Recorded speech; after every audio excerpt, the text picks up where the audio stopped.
ದೇಶದ ರಾಜಕೀಯದಲ್ಲಿ ಅತಿ ದೊಡ್ಡ ಸಂಚಲನ ಮೂಡಿಸಿದೆ ಉಪರಾಷ್ಟ್ರಪತಿ ಜಗದೀಪ್ ಧನ್ಕರ್ ಅವರ ರಾಜೀನಾಮೆ ಅನ್ನುವಂಥದ್ದು. ಅದರಲ್ಲೂ ಕೂಡ ಅವಧಿ ಮುಗಿಯೋ ಮುನ್ನವೇ ಯಾಕೆ ರಾಜೀನಾಮೆಯನ್ನು ಘೋಷಣೆ ಮಾಡಿದ್ದಾರೆ, ಧನ್ಕರ್ ರಾಜೀನಾಮೆಯಿಂದ ಏನಾದರೂ BJPಯ ಕೈವಾಡ ಏನಾದರೂ ಅಡಗಿದೆಯಾ ಅನ್ನುವಂತಹ ಪ್ರಶ್ನೆಗಳು ಕಾಣಸಿಗ್ತಾ ಇದೆ. ಅದರಲ್ಲೂ ಕೂಡ ಮುಂದೆ ಬರ್ತಕ್ಕಂತಹ ಬಿಹಾರದ ಚುನಾವಣೆಗೆ ಸಂಬಂಧಪಟ್ಟ ಹಾಗೆ ಇನ್ ಕೇಸ್ ಏನಾದರೂ ಬಿಹಾರದಿಂದ ನಿತೀಶ್ ಕುಮಾರ್ ಅವರಿಗೆ ಏನಾದರೂ ಉಪರಾಷ್ಟ್ರಪತಿ ಹುದ್ದೆಯನ್ನು ಕೊಡುವಂತಹ ಎಲ್ಲ ಸಾಧ್ಯತೆಗಳೇನಾದರೂ ಇದೆಯಾ ಅನ್ನುವಂತಹ ಪ್ರಶ್ನೆಗಳು ಕಾಣಸಿಗ್ತಾ ಇದೆ. ಜೊತೆಗೆ ಇವರ ಒಂದು ರಾಜೀನಾಮೆಗೆ ಸಂಬಂಧಪಟ್ಟ ಹಾಗೆ ಎಲ್ಲೋ ರಾಜಕೀಯ ಪಡಸಾಲೆಯಲ್ಲಿ ಒಂದು ರೀತಿಯಂಥ ಅಂಶ ಬೆಳಕಿಗೆ ಬರ್ತಾ ಇದೆ.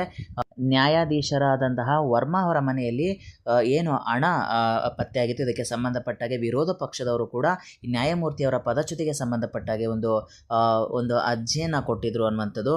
ಇದಕ್ಕೆ ಸಂಬಂಧಪಟ್ಟಾಗೆ ವಿರೋಧ ಪಕ್ಷಗಳ ಒಂದು ಮನವಿಯನ್ನು ಸ್ವೀಕರಿಸಿರ್ತಕ್ಕಂತಹ ಧನ್ಕರ್ ಅವರಿಗೆ ಎಲ್ಲೊಂದು ರೀತಿ BJP ಅತಿ ದೊಡ್ಡ ಆಘಾತವನ್ನು ಕೊಟ್ಟಿದ್ದ ಮುಖಾಂತರ ರಾಜೀನಾಮೆಯನ್ನು ಘೋಷಿಸಿದ್ದಾರೆ.